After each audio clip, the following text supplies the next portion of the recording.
Evening, friends. Settle in now. Let the shadows lengthen and the worries of the day fade away like smoke on the wind. Tonight, we're heading out to where the sky is a canvas stretched tight and bleached by a relentless sun, and the land underneath is hardpan and rock, grudgingly giving life only to the toughest scrub and the most stubborn souls. Out there, in the lonely places, judgments were often swift and understanding. Well, that was a rarer commodity than clean water. Appearances could be dangerously deceiving, and sometimes the quietest corner held the biggest surprise. We find ourselves breathing the thin, dusty air of a town called Dust Devil Gulch. Aptly named, wouldn't you say? It clung precariously to the side of a sun-baked canyon in Wyoming territory, a place where the wind seemed to have a personality, sometimes whispering secrets, sometimes howling like a banshee, often whipping up miniature cyclones of grit that danced mockingly down the single wide main street.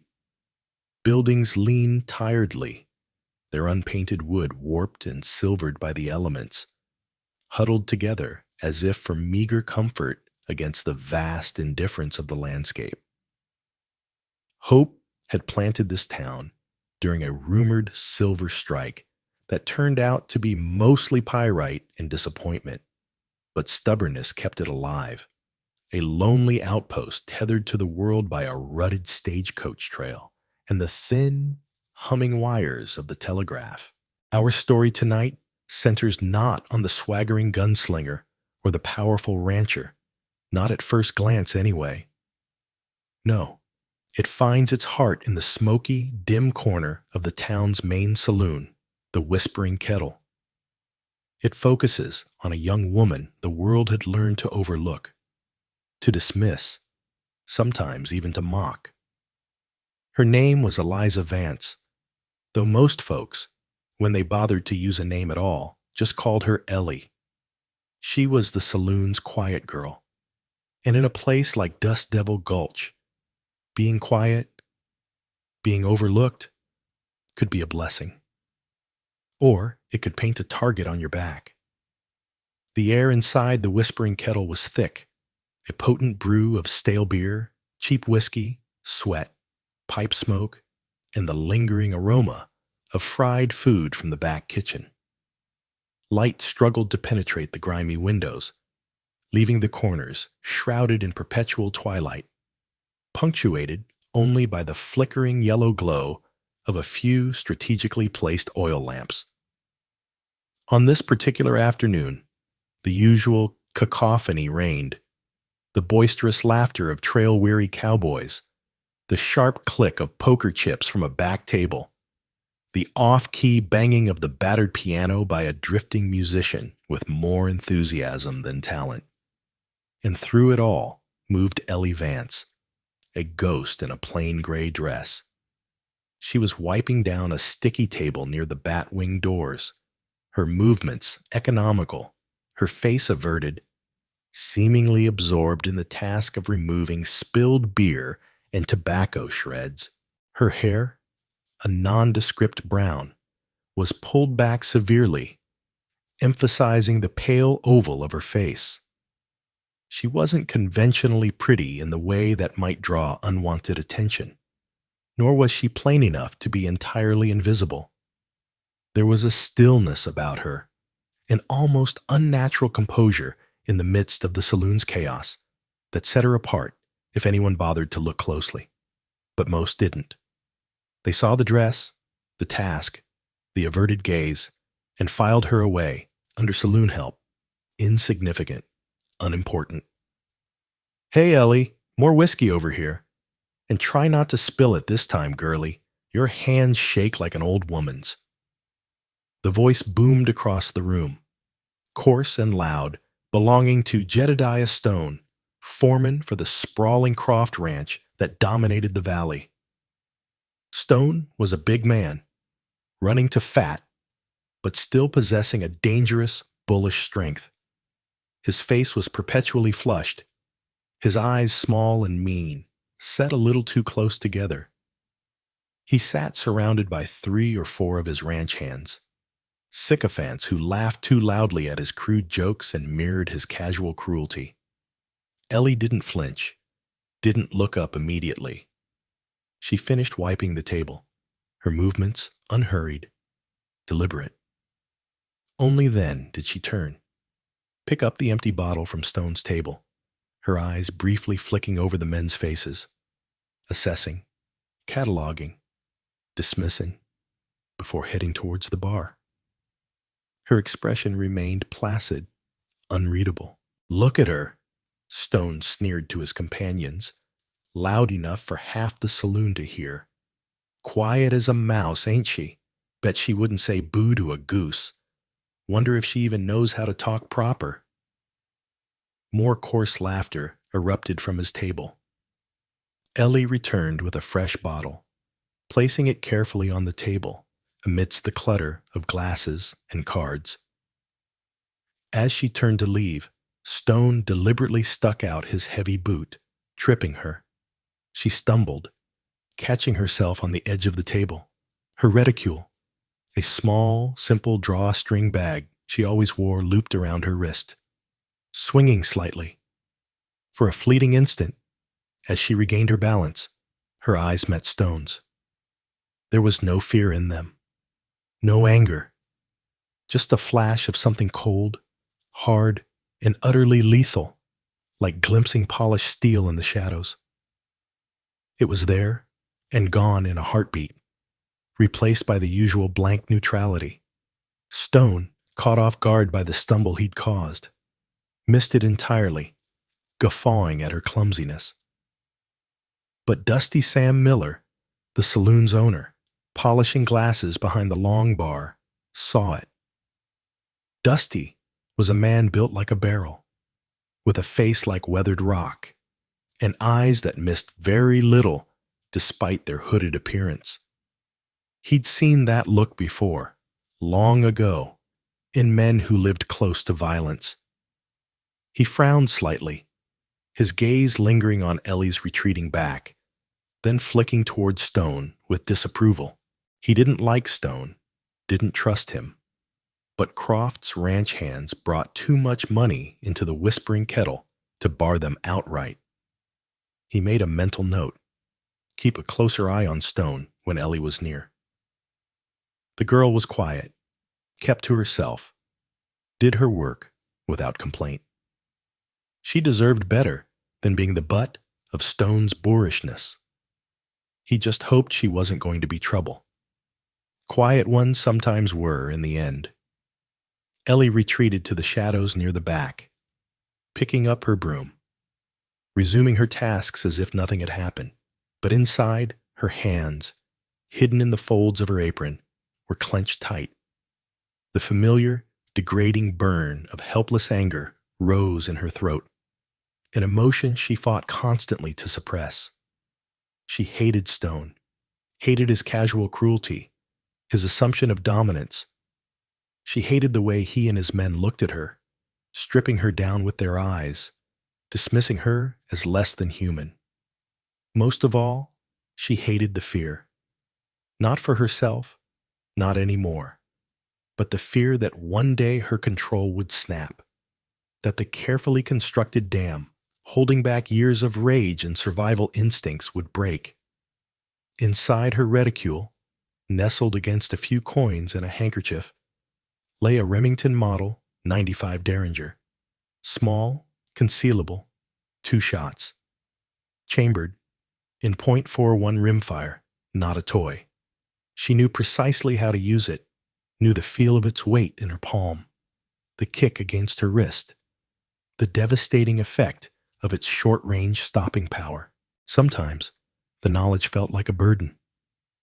Tonight, under the sting of Jedediah Stone's mockery, it felt like a temptation, hot and dangerous, pressing against the inside of her wrist. She took a slow, deep breath, forcing the tension out, forcing the blankness back onto her face. Not yet. Not here. Not unless she absolutely had to. Disappearing into anonymity had been the goal, and anonymity required swallowing pride, enduring insults, becoming furniture. But even furniture, she thought grimly, could hold hidden compartments. Eliza Vance, or Ellie, as she was known in Dust Devil Gulch, lived a life deliberately pared down to essentials. Her world outside the smoky confines of the Whispering Kettle consisted of a small, sparsely furnished room she rented above the dressmaker's shop, a narrow cot, a single wooden chair, a small washstand with a chipped porcelain basin and pitcher, and a battered trunk holding her few possessions. It smelled faintly of soap and the lavender sachets the dressmaker insisted on tucking into drawers, a stark contrast to the saloon's heavy miasma. She spent her meager earnings on rent, simple food bought sparingly from the mercantile, avoiding times when Jedediah Stone or his employer, Silas Croft, might be there. And occasionally, a new needle and thread from the dressmaker, Mrs. Gable, a kind widow who asked few questions. Her routine was monotonous, predictable, designed to attract minimal attention. Mornings were spent helping Mrs.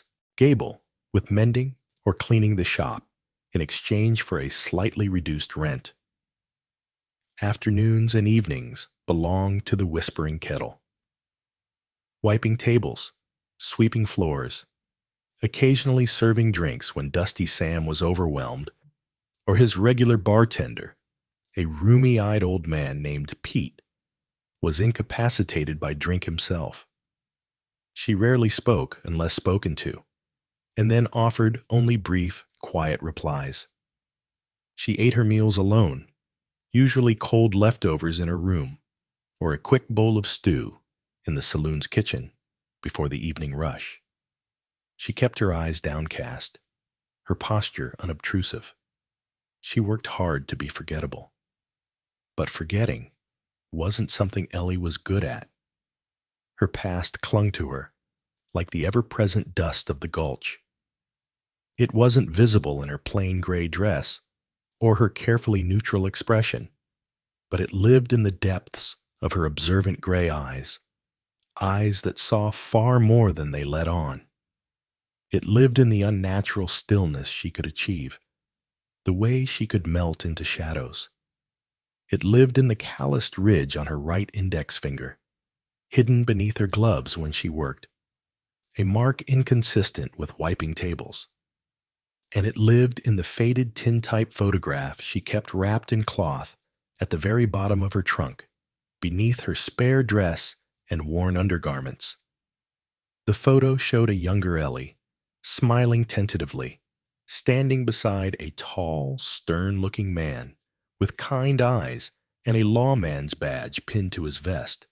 Her father, gone now, taken by violence that had shattered her world and sent her running, seeking refuge in the anonymity of dusty, forgotten towns like this one.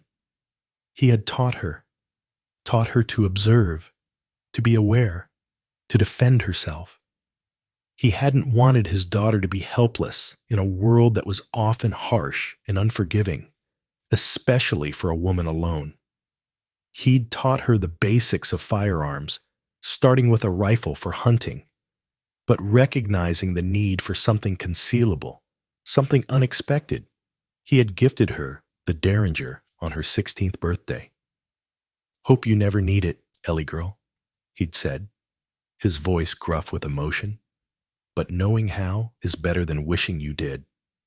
She hadn't needed it then.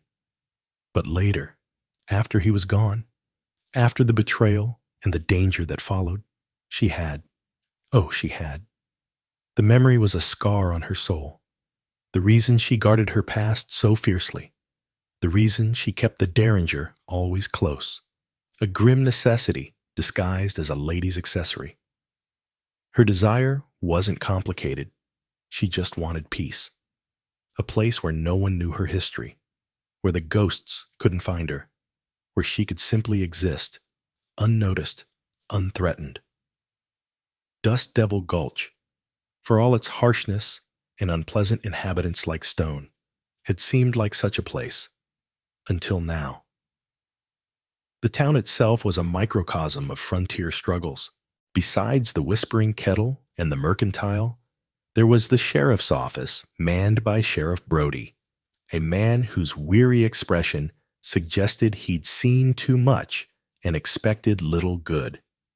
He was competent enough, kept the worst of the rowdiness in check, but seemed reluctant to challenge the real power in the valley, Silas Croft. Croft's large, imposing ranch house sat on a rise overlooking the town, a constant reminder of his wealth and influence. His Double C Ranch controlled the best grazing land, the most reliable water sources, and employed nearly half the men in the vicinity, including Jedediah Stone and his rough crew. Croft himself was rarely seen in town, preferring to issue orders through Stone or his other foremen. When he did ride through, usually on a magnificent black stallion, impeccably dressed, he radiated an aura of cold arrogance and untouchable power, nodding curtly to the sheriff, ignoring most everyone else as beneath his notice. Ellie had seen the hunger in his eyes, the ambition that wouldn't be satisfied with just owning the best land. He wanted it all. Scattered in the less fertile outskirts of the valley were a few struggling homesteaders, families trying to scratch a living from the unforgiving soil, often viewed with suspicion by the cowboys and disdain by Croft. Among them were the Cartwrights, Tom, Martha, and their quiet, observant 12-year-old son, Billy. They had a small, neat claim down by the creek, raising chickens, tending a meager garden, and running a few head of scrawny cattle. Ellie had developed a quiet, tentative connection with them. Martha Cartwright sometimes came into Mrs. Gable's shop, her hands rough from work, but her smile genuine. Young Billy, often sent to the Mercantile for supplies, sometimes lingered near the saloon, watching the comings and goings with wide, curious eyes. Ellie occasionally slipped him a piece of hard candy from her apron pocket when no one was looking, earning a shy smile in return. She saw in the Cartwrights a vulnerability that resonated with her own hidden past, a decency that felt increasingly rare in Dust Devil Gulch. And she saw, with growing unease, that they were directly in Silas Croft's path. Rumors had begun to circulate. Croft wanted the Cartwrights' creek access, needed their land to consolidate his holdings. The tension in the town wasn't just about drunken cowboys or petty disputes anymore. It was the low, ominous rumble of a coming storm, centered on land, water, and power. And Ellie, despite her best efforts to remain invisible, found herself positioned right on the fault line. Silas Croft's ambition wasn't subtle, but his methods often were at first. He began by exerting economic pressure. Prices at the Mercantile, which he effectively controlled through loans to the previous owner before buying it outright, began to creep upwards on essentials like flour, seed, and tools, items the homesteaders relied upon. Credit, once grudgingly extended, dried up completely for families like the Cartwrights.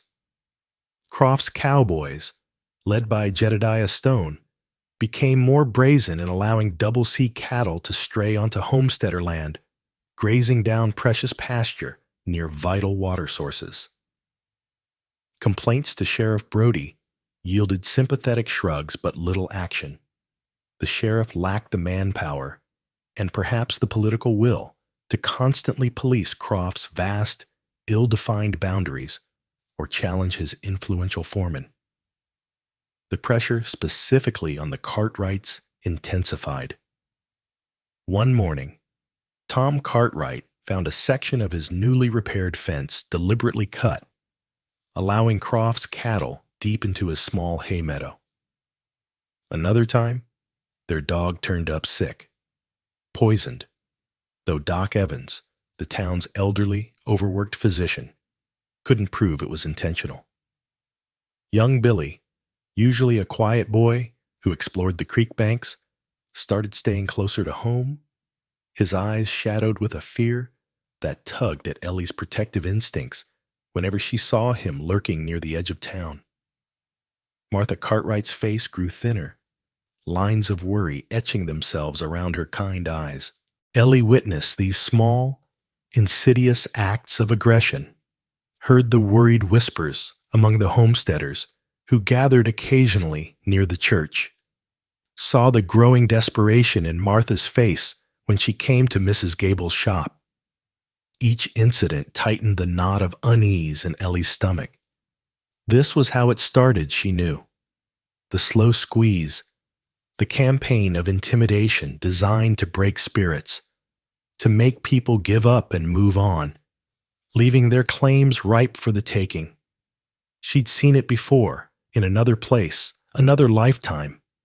The helplessness of good people against entrenched power and ruthless greed felt sickeningly familiar.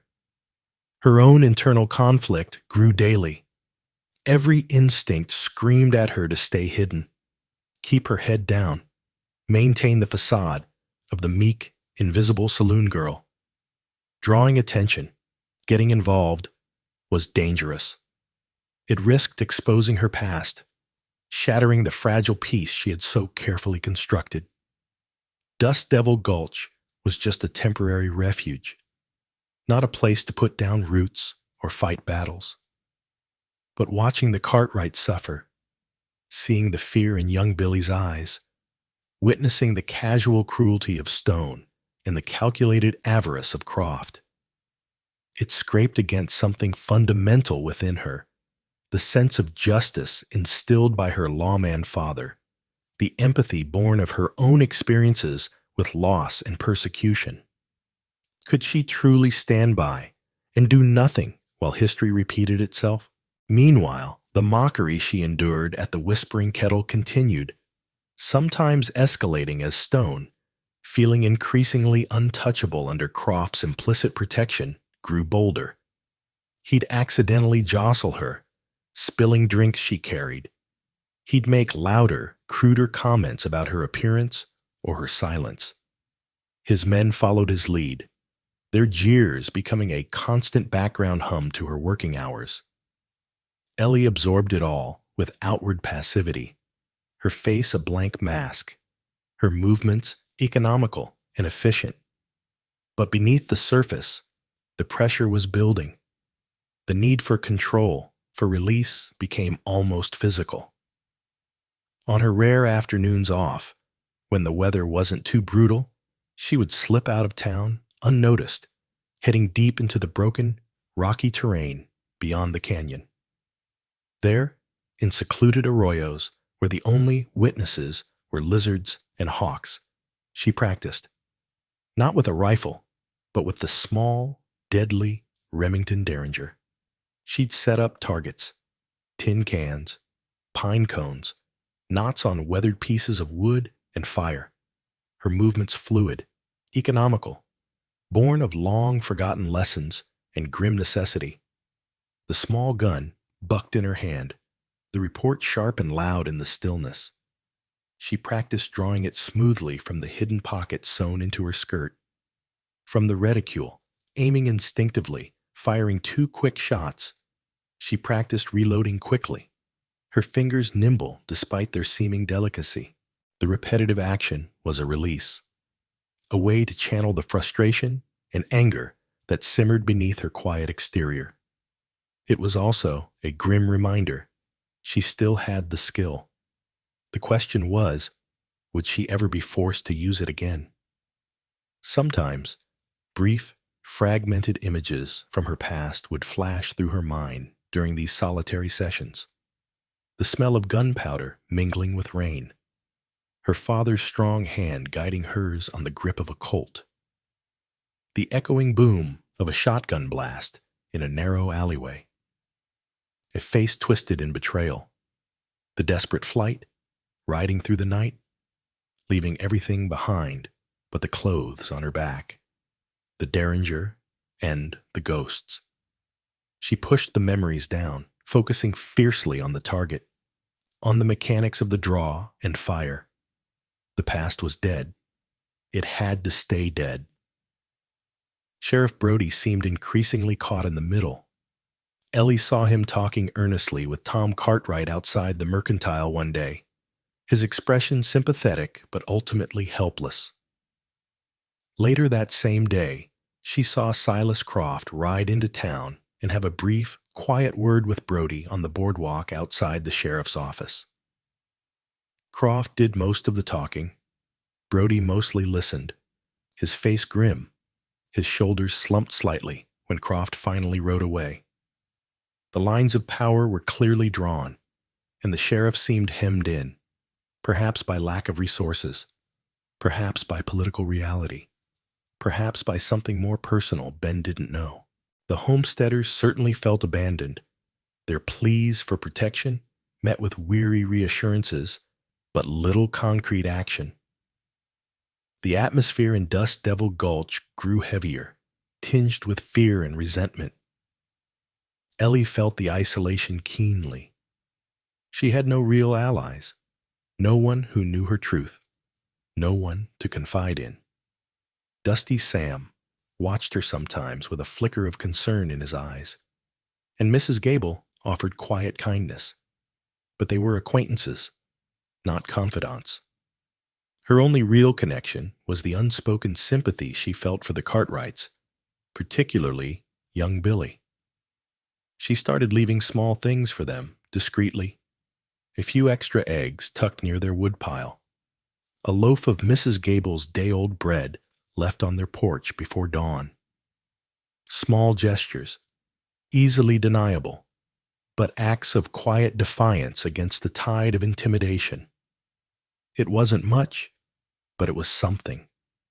It kept a spark of her father's daughter alive within the shell of Ellie Vance.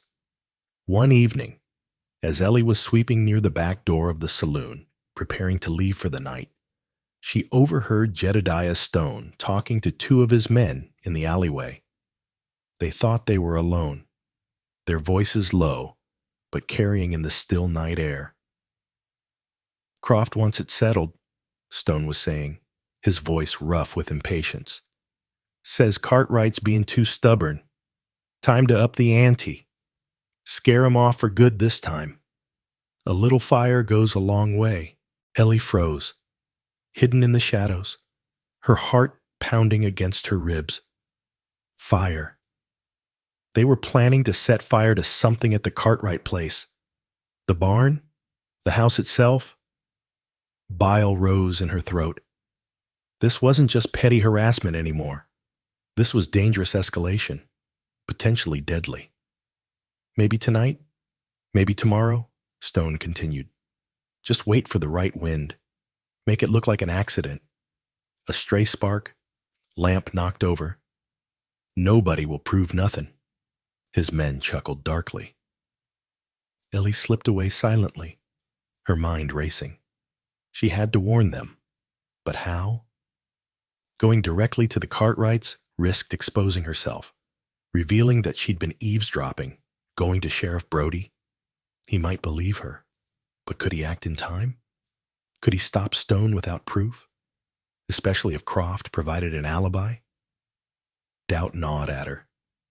Yet, the thought of that family, Tom, Martha, young Billy, trapped in a burning building, it was unthinkable. Her carefully constructed anonymity suddenly felt like a coward's shield. Tonight, the cost of staying hidden might be higher than the risk of stepping out. The conflict wasn't just internal anymore. It was immediate, tangible, demanding action. The quiet saloon girl had overheard something that could change everything, and the weight of that knowledge, coupled with the Derringer pressing against her wrist, felt heavier than ever before. The escalation wasn't just about land and power anymore. It was about life and death. The wind picked up that night, hot and dry, rattling the loose shutters and moaning through the canyon like a hungry wolf. Ellie couldn't sleep. Stone's words echoed in her mind. Wait for the right wind. This was the right wind. She paced the confines of her small room, the floorboards creaking beneath her worn boots, her mind a whirl of fear and indecision. Warning the Cartwrights directly still felt too risky, potentially painting a target on her own back if Stone or Croft found out she'd interfered. Yet the image of flames licking at their small cabin, the thought of young Billy trapped inside, it spurred her to action. She had to do something, but indirectly. She pulled on her darkest shawl, checked the Derringer, nestled securely in her reticule, and slipped out of Mrs. Gable's shop, melting into the moonless, windswept darkness. Staying well away from the main street, she skirted the edge of town, moving quickly and silently through the sagebrush and rocks, her path illuminated only by the faint starlight. The wind whipped strands of hair across her face, carrying the scent of dust and something else, tension, anticipation. As she neared the Cartwright claim, nestled in a hollow near the creek, her caution increased. She slowed her pace, moving from shadow to shadow, her senses on high alert. She could see the faint, warm glow of a single lamp in the cabin window. Were they still awake? Or had they succumbed to weary sleep, unaware of the danger lurking? She circled wide, approaching the small barn and corral from the downwind side, hoping to spot Stone or his men before they saw her. Then she saw them. 2 figures, crouched low near the side of the barn, their shapes indistinct in the gloom. They were fiddling with something near the dry timber wall, piling brush, pouring kerosene. Ellie's heart hammered against her ribs. She was almost too late. There was no time to fetch the sheriff now, no time for anything but immediate intervention. Her mind raced. Direct confrontation was suicide. There were 2 of them, likely armed with rifles or shotguns. Shouting a warning might alert the Cartwrights, but would also pinpoint her own position and likely trigger immediate violence from Stone's men. She needed a distraction, something to spook them, make them reveal themselves, or run off before they could light the fire. Thinking quickly, she scanned the area. A pile of loose rocks lay nearby. Taking a deep breath to steady her trembling hands, she hefted one, a decent-sized stone, and hurled it with all her might towards the far side of the corral, away from the cabin and the barn. It landed with a loud clatter against the wooden fence rails. "What the hell was that?" one of the figures hissed, whirling around, reaching for a weapon leaning against the barn wall. "Probably just a coyote," the other grumbled, but he straightened up too, peering into the darkness. "Or maybe Cartwright heard something.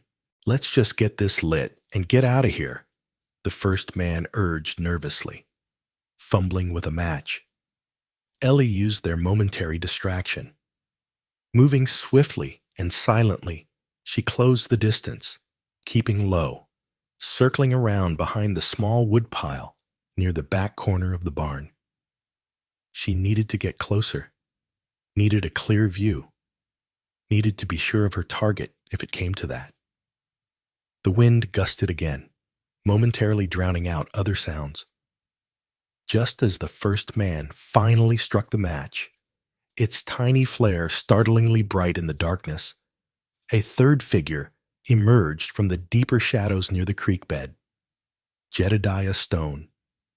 He hadn't been helping with the fire setting. He'd been supervising, lurking like the coward he was. "Hurry it up, you fools," Stone barked in a low, harsh whisper. "Get it lit. Good near the base there." The man with the match bent down, shielding the fragile flame with his hand, moving towards the pile of tinder they'd prepared against the barn wall. In that instant, Ellie knew she couldn't wait any longer. There was no more room for subtlety, no more hiding. She stepped out from behind the woodpile, the small Derringer suddenly feeling large and heavy in her hand, leveled not at the man with the match, but directly at Jedediah Stone. "Leave it, Stone!" Ellie's voice cut through the wind, surprisingly clear and steady, devoid of the quiet hesitation people associated with her. It wasn't loud, but it carried an unmistakable authority that made all three men freeze. Stone spun around, his eyes widening in disbelief, then narrowing in contemptuous anger as he recognized the silhouette in the dim light. "Well, looky here," he sneered, recovering quickly, though a flicker of surprise remained. "Little Ellie, the saloon mouse. You lost, girlie? Run back to your brooms before you get hurt." He took a menacing step towards her. His two men hesitated, glancing between their boss and the small figure holding the tiny gun. "I said, leave it," Ellie repeated, her voice dropping even lower, colder. The Derringer remained absolutely steady in her hand, aimed squarely at Stone's chest. "Tell your men to drop the match and step away from the barn, now." Stone laughed, a short, ugly bark. "You gonna stop me with that pea shooter? That little toy?" He took another step. "Put it down, Ellie, before you hurt yourself. This ain't your concern. Setting fire to a family's home is everyone's concern," Ellie said, her voice tight with controlled fury. "Last chance, Stone. Drop the match." The man holding the match looked nervously at Stone, the flame wavering. Stone hesitated for a fraction of a second, perhaps gauging her resolve, perhaps still believing she couldn't actually shoot. It was a fatal miscalculation, born of arrogance and ingrained underestimation. He made a sudden move, not towards Ellie, but lunging towards the man with the match, perhaps intending to grab it and light the fire himself. Ellie didn't hesitate. The Derringer spat flame and smoke, the report shockingly loud in the tense silence between wind gusts. Stone cried out, stumbling backward, clutching at his shoulder, his face a mask of shock and pain. He hadn't expected the shot, hadn't expected the accuracy, hadn't expected the quiet saloon girl to possess such deadly resolve. Before the other two men could react, caught completely off guard, Ellie shifted her aim slightly. "Drop the match," she commanded again, her voice like ice. The second barrel of the Derringer was still loaded, still aimed. The man with the match dropped it instantly, as if it had burned him, letting it sputter out harmlessly in the dust. The other man slowly raised his hands, his eyes wide with fear, staring at the blood blossoming on Stone's shoulder. Suddenly, the cabin door flew open, silhouetting Tom Cartwright holding a shotgun, alerted by the gunshot. "What in blazes is going on out here?" he yelled, his voice thick with sleep and alarm. Young Billy peered out from behind his father's legs, his eyes huge in the dim light. Stone, groaning in pain, glared venomously at Ellie. You shot me, you crazy little—" "They were setting fire to your barn, Mr. Cartwright," Ellie stated calmly, though her heart was still pounding, adrenaline singing through her veins. She kept the Derringer trained on Stone's men, on Stone's orders. Tom Cartwright swung the shotgun toward Stone and his men, his face hardening with comprehension and fury. "Get off my land, now, before I finish what she started." Stone's men needed no further encouragement. Practically tripping over each other in their haste, they half carried, half dragged their wounded, cursing boss away into the darkness, disappearing towards the creek. Silence fell, broken only by the keening wind and Stone's fading curses. Ellie slowly lowered the Derringer, her hand finally starting to tremble now that the immediate danger had passed. She looked at Tom Cartwright, at Martha, who had appeared in the doorway behind him, her face pale with fear, at young Billy, who was now staring at Ellie, with a mixture of awe and terror. Her cover was blown, irrevocably. The quiet, invisible saloon girl had just shot the foreman of the most powerful ranch in the valley, preventing an arson attack. She had revealed a skill, a hidden layer of deadly competence that would change everything. There would be questions. There would be consequences. Silas Croft would not take kindly to his foreman being shot, nor to his plans being thwarted by someone he considered less than dust beneath his boots. The emotional twist wasn't just the act of violence itself. It was the shattering of her carefully crafted persona, the sudden, irreversible emergence from the shadows into the dangerous glare of scrutiny. She had saved the Cartwrights, yes, but she had also, almost certainly, signed her own death warrant.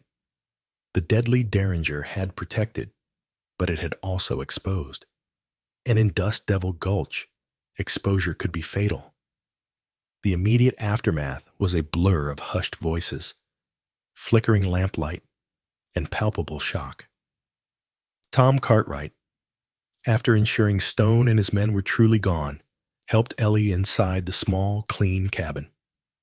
Martha fussed over her, offering water, her hands trembling almost as much as Ellie's now were. Young Billy just stared, his earlier fear replaced by wide-eyed fascination, occasionally glancing towards the reticule where Ellie had tucked the Derringer away. "You saved us, Ellie," Tom Cartwright said, his voice thick with gratitude and disbelief. He leaned his shotgun near the door, the immediate threat replaced by a deeper, more pervasive unease. They would have burned us out, or worse. "Stone won't forget this," Martha murmured, wringing her hands. "And Croft? Silas Croft won't let this stand. He wanted our land, our water. Now—" Her voice trailed off, the implication hanging heavy in the small room. Ellie nodded, unable to offer false comfort. "I know." She took a shaky sip of water. "I had to stop them." "But why you, Ellie?" Tom asked gently, voicing the question that hung in the air. "We always thought— well, no offense, but we never figured you for—" He gestured vaguely, unable to articulate the shocking disparity between the quiet saloon girl and the woman who had coolly shot Jedediah Stone. Ellie looked down at her hands, twisting the damp cloth Martha had given her. The time for evasion was over. Keeping secrets now wouldn't protect her. It might even endanger the Cartwrights further if Croft decided to retaliate against everyone involved. She owed them the truth, or at least part of it. "My father." "He was a lawman," she began haltingly, the words feeling strange, rusty from disuse. "In a town back east. He taught me things. How to shoot. How to be careful. He didn't want me to be helpless." She paused, the deeper, more painful parts of the story remaining veiled. "After he passed, things happened. I had to leave. I came west looking for quiet, a place to disappear." The Cartwrights exchanged glances, understanding dawning in their eyes, mixed with sympathy and a renewed sense of the danger Ellie had placed herself in by intervening. "You should go to Sheriff Brody," Tom urged. "Tell him what happened. Self-defense, protecting property. He has to listen." Ellie considered it. Brody might believe her, might even try to help. But could he stand up to Croft? Croft practically owned Dust Devil Gulch. He could apply pressure, twist the narrative, paint Ellie as a dangerous troublemaker, an unstable woman who had shot his foreman without provocation. Stone and his men would lie, claim they were just checking on stray cattle. It would be her word, the word of a saloon girl with a hidden gun and a newly revealed past against the foreman of the Double C. The odds weren't good. Maybe, Ellie said non-committally. But Croft won't wait for the law. He'll see this as a direct challenge. He'll want retribution. Her words proved prophetic. News of the shooting spread through Dust Devil Gulch like wildfire by morning. Stone, patched up by Doc Evans, who asked few questions but looked pointedly at the clean, small-caliber wound, wasted no time reporting his version to Silas Croft. Croft, enraged that his plans had been thwarted and his authority undermined by, of all people, a saloon girl, reacted swiftly and ruthlessly. He couldn't risk Ellie talking further, couldn't allow her act of defiance to inspire others. He needed her silenced, and he needed the Cartwrights gone permanently. He summoned Stone, despite his injury, and 2 other hard cases he kept on the payroll for situations requiring less subtlety than usual. Grim, silent men, known only as Pike and Reno.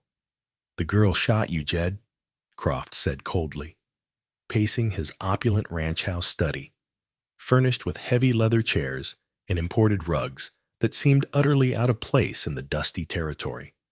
"Made you look like a fool." "Worse," she interfered. "That homesteader family should have been packing their wagon by sunrise." He stopped, fixing Stone with his icy blue eyes. "Clean up this mess. Tonight. Get rid of the girl. Discreetly if possible, but get it done. And the Cartwrights, run them off. Burn them out properly this time. Leave no doubt. I want that land clear by morning." "And the sheriff?" Stone asked, wincing as he shifted his bandaged shoulder. "The sheriff will be indisposed," Croft said smoothly, a thin smile touching his lips. "I've arranged a little distraction for him out at the northern range. A bogus report of rustling he'll feel obligated to investigate personally. He won't be back before dawn." Croft waved a dismissive hand. "Just get it done, Jedediah. No more mistakes, especially not with the girl. She's proven unexpectedly troublesome." Ellie, meanwhile, hadn't gone to the sheriff. Her instincts screamed that Croft would move quickly, decisively, likely outside the flimsy constraints of the law. She spent the day tense and watchful, working her shift at the saloon, under a cloud of whispers and hostile stares from Croft's sympathizers, while others looked at her with newfound respect or simple fear. Dusty Sam kept a sawed-off shotgun prominently displayed under the bar all day and pointedly refused service to Stone's uninjured cronies when they swaggered in, a small but significant act of solidarity. As evening approached, Ellie knew she couldn't wait passively. Croft wouldn't just come for her. He'd target the Cartwrights again, with lethal force this time. Her intervention had put them in even greater danger. She couldn't run, not now. Running would mean abandoning the Cartwrights to Croft's vengeance, rendering her act of defiance meaningless. She had to make a stand, not just for herself, but for the decent family who had shown her kindness, for the principle of justice her father had lived and died for. She slipped away from the saloon as dusk began to settle, heading not to her room, but back towards the Cartwright claim. She moved through the familiar landscape, no longer seeking shadows, but assessing defensive positions, noting lines of sight, potential cover. She reached the cabin just as Tom was barring the door, his face grim. Martha and Billy were inside, their faces pale in the lamplight. "They're coming back, aren't they?" Tom asked quietly as Ellie approached, seeing the resolve in her eyes. I think so, Ellie confirmed. Croft won't let it go. And the sheriff?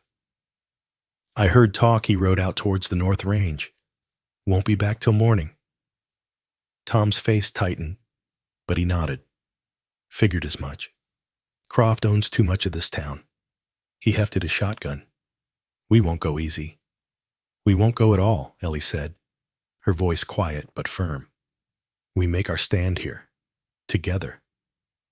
The three of them, the quiet saloon girl with the deadly Derringer, the stubborn homesteader with his shotgun, and his frightened but resolute wife, armed with an old single-shot rifle Tom kept for emergencies, prepared for a siege. They barricaded the single door, shuttered the windows, leaving only small slits to see and shoot through. Ellie positioned herself near a side window that offered a view of the barn and the creek path, the most likely avenue of approach. She checked her Derringer, loaded fresh cartridges, and tucked 2 spare rounds into her pocket. It wasn't much firepower against what Croft might send, but surprise, accuracy, and desperation could be powerful equalizers. They waited in the tense, suffocating silence of the cabin, broken only by the chirping crickets outside and the occasional worried whimper from Billy, whom Martha held close. Hours crawled by. The moon rose, casting long, eerie shadows across the yard. Every creak of the cabin walls, every rustle in the sagebrush sent adrenaline spiking through Ellie's veins. She forced herself to remain calm, breathing deeply, focusing her senses, listening. Her father had taught her patience, taught her how to wait, how to let the enemy reveal themselves. Finally, she heard it. The faint crunch of boots on gravel, coming not from the creek path, but from the direction of the low ridge behind the cabin. They were trying to circle around, attack from an unexpected direction. Smart, but predictable. They're coming, Ellie whispered, her voice tight, from the back ridge. Tom moved quickly to the rear window slit, his shotgun ready. Martha gripped her rifle, her knuckles white, positioning herself near the front door in case they tried a diversion. Figures emerged from the darkness, moving low and fast towards the cabin. 3 of them. Stone, recognizable even in the gloom by his bulk, and the sling supporting his arm. And the 2 hard cases, Pike and Reno, both carrying repeating rifles. Cartwright, we know you're in there, Stone bellowed, his voice rough. Croft wants you out. Come out now, leave the claim, and nobody else gets hurt like your little saloon whore friend. Ellie flinched at the insult, but her hand remained steady on the Derringer. Go to hell, Stone, Tom yelled back, his voice surprisingly strong. Wrong answer, Stone snarled. A rifle cracked, the bullet thudding harmlessly into the thick cabin wall near the window. The fight was on. Tom fired the shotgun, the blast echoing through the night, sending the attackers scrambling for cover behind rocks and sagebrush. Pike and Reno returned fire, their rifle shots splintering the window shutters, showering the inside of the cabin with wood fragments. Martha fired her single-shot rifle, the recoil jarring her shoulder, before quickly ducking down to reload. Ellie held her fire, waiting. The Derringer was useless at this range. She needed them closer. She watched Pike detach himself from the others, starting to circle towards the side window where she was positioned, clearly intending to flank them or get a better angle. He moved confidently, rifle held ready, underestimating the cabin's defenders, likely assuming only Cartwright had a gun. Ellie waited until he was almost directly below the window slit, partially obscured by a large clump of sagebrush. She took a steadying breath, aimed carefully through the narrow opening, and fired the first barrel of the Derringer. Pike cried out, dropping his rifle, stumbling back into the shadows, clutching his leg. One down, or at least disabled. Reno, seeing his partner fall, let out a string of curses and poured rapid fire towards Ellie's window, forcing her to duck back as bullets slammed into the wood around the opening. Stone kept Tom pinned down at the back window, with sporadic shots from his own handgun, fired awkwardly with his left hand. The situation was desperate. They were outnumbered, outgunned. Martha struggled to reload her single-shot rifle. Tom was running low on shotgun shells. Pike, though wounded, might rejoin the fight. Reno was pouring heavy fire. Stone, driven by rage and Croft's orders, wouldn't give up easily. Ellie knew she had to do something decisive, something unexpected. Staying pinned down in the cabin was a losing proposition. She glanced at Tom, who met her gaze with grim understanding. She nodded towards the front door. He hesitated for a second, then nodded back. It was a crazy risk, but perhaps their only chance. While Reno was still focused on her window, Ellie moved swiftly and silently across the small cabin to the barricaded front door. Tom laid down covering fire towards the back ridge, forcing Stone and Reno to keep their heads down for a precious few seconds. Martha, having finally reloaded, stood ready. "Now," Ellie whispered. Tom kicked away the heavy bar, securing the door. Ellie threw it open and darted outside, immediately dropping low behind a rain barrel near the porch steps. The sudden move clearly surprised Reno, whose rifle fire momentarily ceased. "What the?" Reno yelled, distracted, turning his attention towards the front. That was the opening Tom needed. He fired his last shotgun shell towards Reno's position, the buckshot peppering the rocks near him, forcing Reno to duck for cover again. Ellie seized the moment. While Reno was down, she sprinted from the rain barrel towards the corner of the cabin, putting herself between Reno and the wounded Pike, who was trying to crawl towards his dropped rifle. She raised the Derringer, its second barrel still loaded.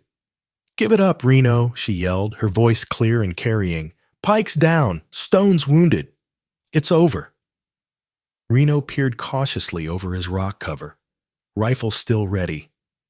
He saw Ellie standing exposed, a small figure against the moonlit yard, holding the tiny Derringer. He saw Pike struggling on the ground. He couldn't see Stone clearly. He hesitated. Suddenly, from the darkness near the creek, came the sound of approaching horses, several of them moving fast. And a familiar booming voice cut through the night. "Hold your fire, Sheriff's office." Sheriff Brody, flanked by Dusty Sam Miller and two deputized townsmen armed with rifles, rode into the clearing, guns drawn. Brody must have suspected Croft's rustling report was bogus, or perhaps Dusty, worried about Ellie, had ridden out to fetch him back early. Reno, seeing the arrival of the law, immediately dropped his rifle and raised his hands high. "Don't shoot. I give up." Stone, realizing the tables had turned completely, tried to melt back into the shadows of the ridge, but Dusty Sam, his shotgun leveled, spurred his horse forward. "Not so fast, Stone. Stay right where you are." Trapped, wounded, and facing armed men, Stone sagged, defeated, dropping his handgun into the dust. Ellie slowly lowered the Derringer, the tension finally draining out of her, leaving her weak-kneed, trembling. She looked at the Cartwrights emerging cautiously from the cabin, saw the relief flooding their faces. She saw Sheriff Brody dismounting, his weary eyes assessing the scene.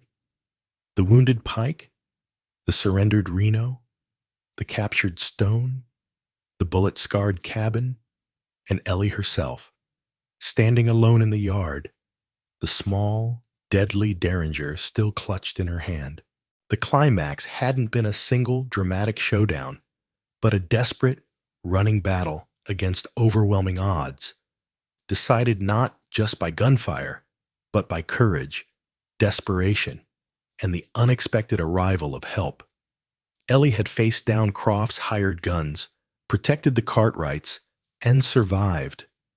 But the cost and the consequences were still unfolding under the pale Wyoming moon.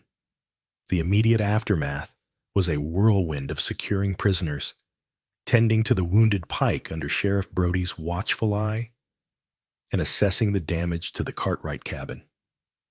Silas Croft's plan had failed spectacularly, thanks to Ellie's intervention and the sheriff's timely, perhaps intentionally skeptical return.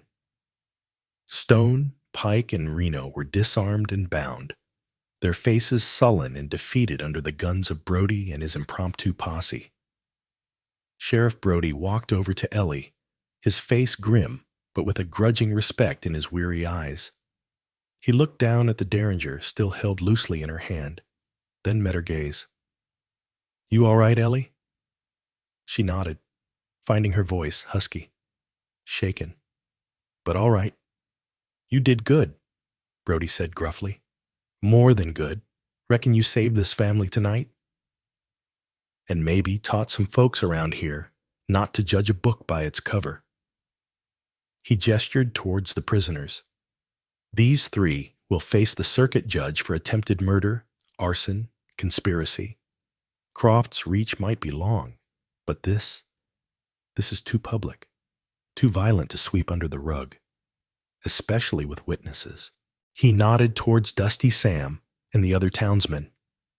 Dusty Sam gave Ellie a rare, approving smile. "Told you she weren't just some quiet mouse, Sheriff. Saw it in her eyes." Ellie finally allowed herself to tuck the Derringer back into her reticule. The familiar weight, a strange mix of burden and reassurance. She looked over at the Cartwrights, Tom giving a statement to one of the deputies, Martha hugging Billy close, her face tear-streaked but relieved. A fragile sense of peace settled over the small homestead, the immediate danger averted. With the prisoners secured and hauled back towards town, a fragile dawn began to break, painting the eastern sky in pale shades of pink and gray. The ordeal was over, but the landscape of Dust Devil Gulch, both physical and social, had been irrevocably altered.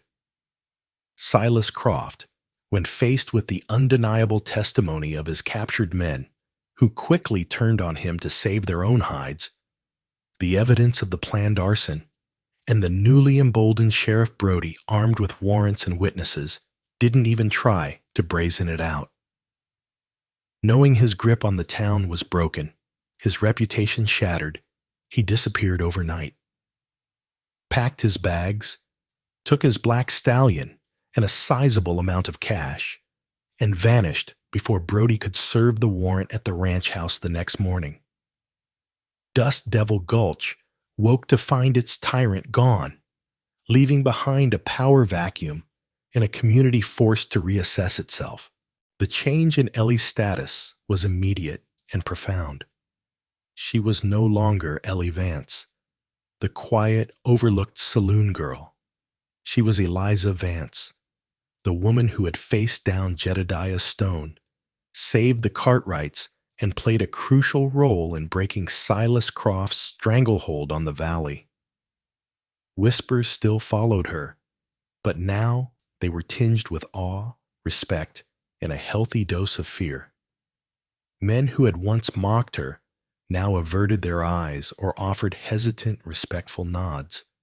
Women who had perhaps pitied her now looked at her with curiosity and admiration. She continued to work at the Whispering Kettle for a time. Dusty Sam insisted, even gave her a raise, but it felt different. The anonymity she craved was gone, replaced by a notoriety she hadn't sought. She found herself restless. The carefully constructed walls she'd built around herself now feeling more like a cage than a refuge. The Cartwrights, forever grateful, offered her friendship and a place at their table, treating her like family. Young Billy followed her around like a shadow sometimes, his earlier fear replaced by open admiration. Through them, Ellie began to tentatively reconnect with the idea of community, something she hadn't allowed herself since her father's death. But could she stay? Could Dust Devil Gulch truly be home? Now that her past, or at least her capability for violence, was known? Could she ever truly lay down the burden of vigilance, the need for the Derringer tucked within reach? One cool autumn afternoon, several months after Croft's departure, Ellie stood on the rise, overlooking Dust Devil Gulch. The town looked different now, less fearful, more resilient. New families were cautiously moving into abandoned homesteads, emboldened by Croft's absence and the sheriff's renewed commitment to impartial justice. The whispering kettle was still noisy, but the undercurrent of menace was gone. She touched the reticule at her wrist. The Derringer was still there. She had a choice. She could leave, seek anonymity again in some other dusty town, try once more to outrun the ghosts. Or she could stay, embrace the person she had become, not just the quiet survivor, but the woman capable of defending herself and others, the woman who had found her voice, however unexpectedly, in the face of injustice. She thought of her father, of his lessons, of his hope that she would never need the skill he taught her, but his pride that she possessed it. Maybe true peace wasn't about disappearing. Maybe it was about standing your ground, accepting all parts of yourself, the quiet observer and the capable defender, and finding your place not in the shadows, but in the complicated, challenging light of day. She took a deep breath, the crisp air filling her lungs, smelling of pine and possibility. She didn't know what the future held, whether new threats might emerge, whether the ghosts would ever truly rest. But for the first time in a long time, Eliza Vance wasn't running. She turned her back on the setting sun and walked slowly, deliberately, back towards the lights of Dust Devil Gulch, the town she had inadvertently helped to save, the town that might, just might, become home. The Deadliest Derringer in the West remained hidden, but the quiet courage it represented was finally, tentatively, stepping into the light. Joe Rivers, well now, Eliza Vance, Ellie. A reminder, stark and clear, that waters running deep often appear still on the surface. Out here in the West, folks were often quick to judge, quick to categorize, quick to dismiss those who didn't fit the expected mold. The loud man, the powerful man, the one with the biggest gun, they commanded attention. But strength, true strength, it often resides in the quiet corners, in the hearts of those the world overlooks. Ellie didn't seek trouble. She sought peace, anonymity. But when trouble came knocking, when injustice threatened innocent lives, the core of who she was, her father's daughter, a woman of courage and skill, couldn't stay hidden. She learned, and perhaps taught Dust Devil Gulch, that you can't build a life solely on evasion. Sometimes survival means standing tall, embracing the skills you possess, even the dangerous ones, and using them not for vengeance, but for protection, for justice, for the sake of others. Her story speaks volumes about prejudice, about the danger of underestimation. How many countless women, countless people, deemed insignificant by the loud and the powerful, carried hidden strengths, untold stories, untapped courage. How often did society dismiss potential, simply because it came in an unexpected package? Ellie's Derringer wasn't just a weapon. It was a symbol of that hidden potential, that refusal to be helpless, that quiet defiance against a world determined to keep her small. It reminds us that courage isn't always loud and boastful. Sometimes it's the quiet resolve to do what's right, even when you're terrified.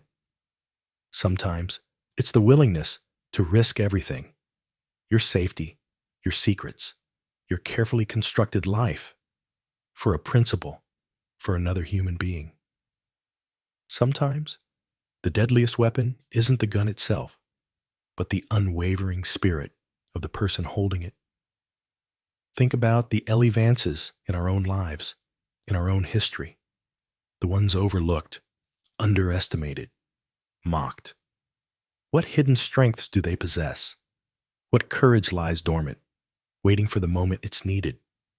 And how can we learn to see beyond the surface, to recognize the potential for heroism in the most unexpected places?